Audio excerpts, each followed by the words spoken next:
この記憶は俺の記憶なのか? The second trailer for Art Online Alicization Lycoris opens with this very intriguing line spoken by Kirito and maybe hinting a completely separate premise to a situation in Underworld within the Gameverse in comparison to the main canon. Hey everyone, it's me Gamerturk, and today I'm gonna be talking about an incredibly interesting storyline possibility hinted at by this trailer that I believe would be amazing to offer a significant twist to the game continuity version of Alicization's epic story. And if you're interested in more in-depth Sword Art Online content, you may want to hit that subscribe and bell icons. We do things much more diligently than foxes here. Now, after this paragraph, it's pretty obvious but still a potential spoiler warning to all of you watching, just in case if my story theory ends up being true, so consider yourself warned. The theory begins with Kirito waking up in Underworld, of course. In the main canon, Kirito has his memories from Underworld as a kid already sealed off completely. However, unlike what Wrath intended to do, there was a complication when blocking his real-life memories. So upon waking up, Kirito could remember the Dicey Cafe, walking off with Asuna, and even his entire life before. While the anime did not portray this moment, Kirito had a similar line in the main canon when he woke up and first heard the Dragon Bone axe. Remembering, Alice and Eugeo's silhouettes, he was conflicted if these were memories he would slowly remember again during his journey in Underworld with Eugeo.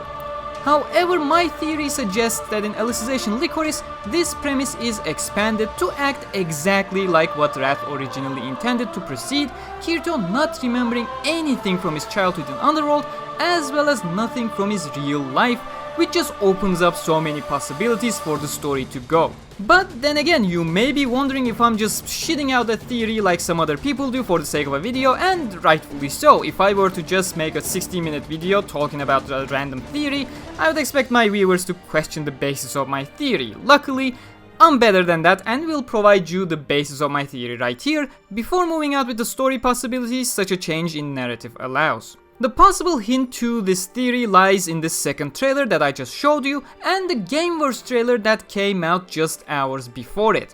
I have talked about this in my news coverage back during the Beaters event and hinted at the possibility, but the footage where Kirito's narration questions his memories is the very same as the end of the Gameverse trailer. And well, you know what precedes this footage back in the Gameverse trailer, of course. All of Kirito's memories from the entirety of the Gameverse. All the way from his Aincrad days to Lost Songs Alo, Hollow Realization's Aincrown, and to the World of Bullets Gangale Online. And the Gameverse trailer very distinctly showcases all of these memories flashing in front of Kirito's eyes as they slowly fade out and Kirito's vision comes back to Underworld. Now, one may argue that the transition in the Gameverse trailer was an artistic choice, but coupled with the Lycoris trailer, there's a significant connection. In a trailer where 95% of the footage was actual in-game cutscenes and gameplay, only this specific moment and Medina's introduction at the end is using Gameverse trailer scenes. It's not an artistic choice, and in my opinion, it's not a coincidence either. Bandai Namco specifically used this scene to make this exact connection. Kirito conflicted about his memories in a scene where his memories flashed in front of his eyes, the exact same way as they did back in the main canon multiple times in fact, very distinct memories of his childhood in Underworld regularly fading in and out of his mind. So, according to my theory, in the Gameverse, Kirito will be conflicted about both of his pasts, his childhood in Underworld and his actual real life outside, trying to figure out if they are real, which leads to incredible opportunities which we will explore now. Let's just go back to the beginning. Kirito wakes up in the forest, trying to figure out where he is, unsure of how he got there, but also not remembering anything prior, unlike the main canon. He has no recollection of Dicey Cafe, of walking home with Asuna, of Alo, of Aincrad, of his childhood, etc. except for blurry memories. So just like his heart aching for Eugeo and Alice when he hears the Dragon Bone axe as his brain can't fully make the connection, he vaguely has a recollection of names, feelings, events. Like when he feels lonely, he may have this vague memory of a girl with chestnut colored hair, or when he meets a female knight who fights to her absolute limits, he may remember a girl who lives to the fullest and shows it by fighting to the best of her abilities, etc., but never really pinning down what the exact memory is.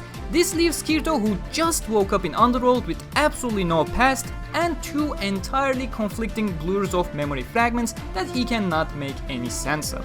Naturally, the name he used in both fragments, Kirito, pops up in his head and introduces himself to Eugeo with that specific name.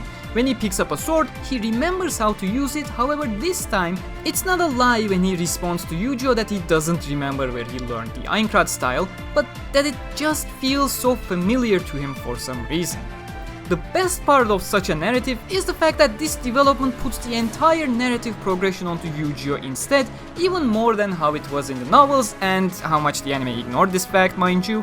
Kirito, despite not remembering anything, still has his distinct personality that pushes Eugeo to attempt to rescue Alice, but that's pretty much it. In this scenario, since Kirito has no recollection of the real world, he's not attempting to find an admin console, he's there to find his place in this world and make sense of his memory fragments, and thus just tags along with Eugeo with the sole purpose of guiding him in his journey.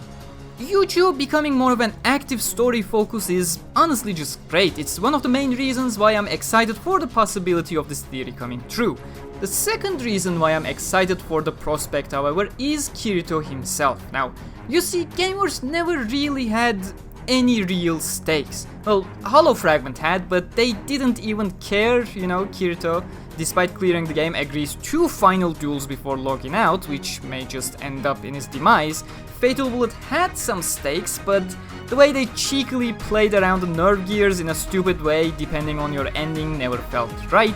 Alicization Lycoris, if it blocks Kirito's entire memories, ends up with a major conflict where Kirito is the central figure of this conflict, yet has absolutely no agency to solve it. Showcasing him in a state more vulnerable than ever.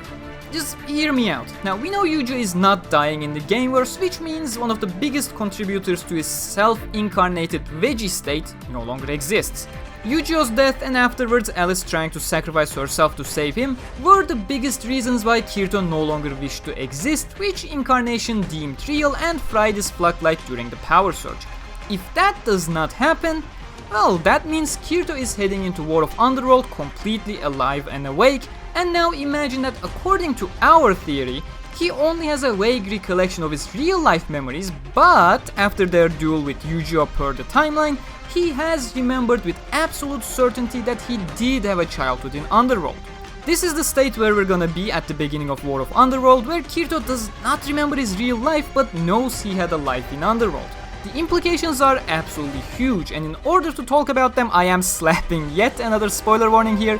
You'll get some spoilers for War of Underworld here. If you've seen the key visual for Core 3, you're still safe. I will purposefully hold back certain information beyond Core 3 as well that I could use to support my case here. Light novel readers will know what I'm talking about, but I don't want to spoil you that far ahead. Anyways, we're moving forward. Now, Asuna joins Underworld per the key visual. But now, imagine Asuna arriving in Underworld, in the main canon when she arrives, Kirito is in a completely non-responsive state. She arrives specifically to stimulate his memories. To remain clear of definitive spoilers, I'll be kind enough to just remain on an hypothetical level without context here. In the main canon, Asuna is there to wake Kirito up from his fried state, and if Kirito wakes up, he will definitely remember Asuna for sure because his real life memories is not blocked. However, if we go with the theory that Kirito's real life memories were blocked at the beginning of the game as well, that pushes Kirito into the center of the conflict. Now, he has both Alice and Eugeo that he does remember from his childhood, but Asuna, who dived into Underworld to save him, is a distant memory fragment of nostalgia. Kirito does not remember his real life memories after all. If we go even further with the idea, with Asuna arriving from the real world, she's an unknown to everyone. Even Kirito, who she claims to know her, cannot definitively say that he knows her due to the memory block here. And now, along with the War of Underworld, the story becomes about Kirito remembering and coming to terms with his forgotten past, and it becomes a mental battle of recovering Kirito, which I find to be extremely personal. Gameverse so far never really had personal stories for Kirito and Asuna. Axel World vs SAO was a personal story and had great moments and premise, but it's not part of the Gameverse. Lost Song was a personal story for Rain and Seven, Hollow Realization was a personal story for Tia and Premiere, Fatal Bullet was DLC 4 was a personal story for Yuna and Eiji. But we never had that intimate focus on Kirito and Asuna, and such a scenario gives us exactly that. Asuna and others doing everything they can, whatever that may be, wink wink, to convince Kirito that he has a life in the outside world, that he has a past outside of this virtual underworld. For once, I want to see a story focusing on the duo on a personal level, not some side story that every game already has. This also provides an additional narrative to separate it from the quote-unquote save the artificial intelligence plotline Alicization has, that has been the core theme of Hollow Realization already. Hollow Realization followed that theme with protecting Premiere and Tia as players started realizing that NPCs that died on the field were not respawning and were being replaced with new NPCs instead. So instead of retreading that exact plot conflict, which is also the core of Alicization, adding a personal conflict like this where Kirito is stuck between both worlds is a wonderful way to spice things up and take Alicization into a separate direction for the gameverse. Sure, one can say Kikoka and Ko can just unblock the memories upon logout, but it's the Gameverse, it has done weirder stuff to justify a narrative point, so it shouldn't be too much of a trouble to use the Ocean Turtle raid by Po and Subblizer to work into that, making it highly risky for him to wait for a natural logout, so Kirito has to regain his real life memories during the War of Underworld via his interactions with those around him, whether through contact with his allies from the past or through contact with his adversaries in Underworld. All in all, this narrative possibility really makes me feel excited, not just because it puts Kirito at an awkward position, but also because it spices up the War of Underworld arc when Kirito has to openly state that he does not remember Asuna when she arrives to help, which would undermine the trust in her among the human army, which was not really the case in the main canon. Again, I'm sorry I'm being quite vague here and preventing myself from mentioning future developments that happen after Asuna's arrival because the trailers and the core 3 visual does not touch on them, but light novel readers, you know all the people who will be affected by such a trust issue towards the other side, so that will be our little secret until anime reaches around episode 40. If you want to talk about those in the comments, please do so by adding a spoiler warning and leaving a couple of blank lines to ensure the spoiler is not shown in the comment preview. Unlike Foxen, we frown upon those who push out spoilers left and right towards unsuspecting audiences. I don't do it in my videos, thumbnails or titles, so I urge you to be just as considerate in the comments, please. Again, for the best coverage of in-depth Sword Art Online content and news, make sure to subscribe and hit that bell icon. Remember that we have 25k merch available, so if you want to mark yourself as one of the original 25k, go ahead and grab one. If you're a patron or YouTube member, check the exclusive posts on YouTube and Patreon respectively to get your discount code. Thank you very much for watching and a huge thanks to members and patrons as usual. I'll see you next time. Until then, stay cool.